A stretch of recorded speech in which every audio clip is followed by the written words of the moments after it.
এখন আমাদেরকে একটি ভূতের গল্প শোনাবে। কে শোনাবে?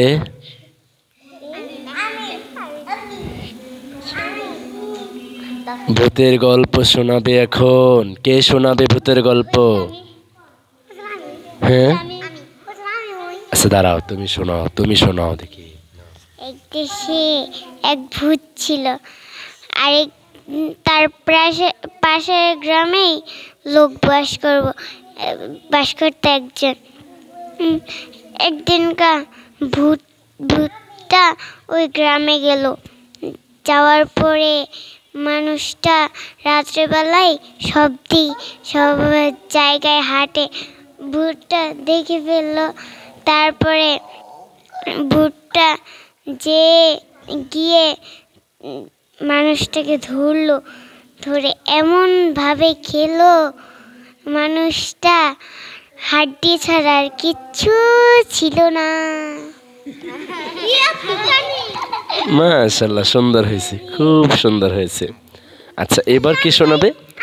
হ্যাঁ, আচ্ছা আচ্ছা আচ্ছা আচ্ছা, আমরা ওনার কাছ থেকে শুনবো দেখি। কি?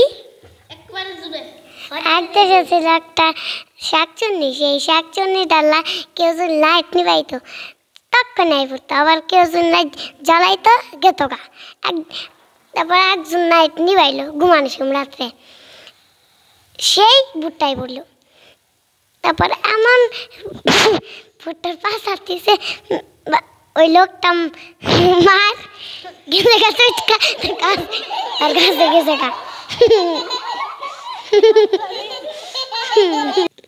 এটা কেমন ভূতের গল্প যা শুনে সবাই খালি হাসে খিলখিল করে?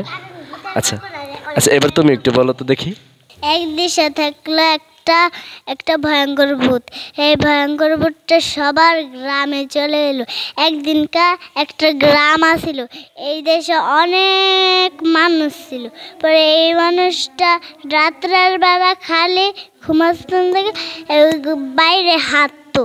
তারপরে একদিনকার দেখে এই ছেলেটা হাঁটছে।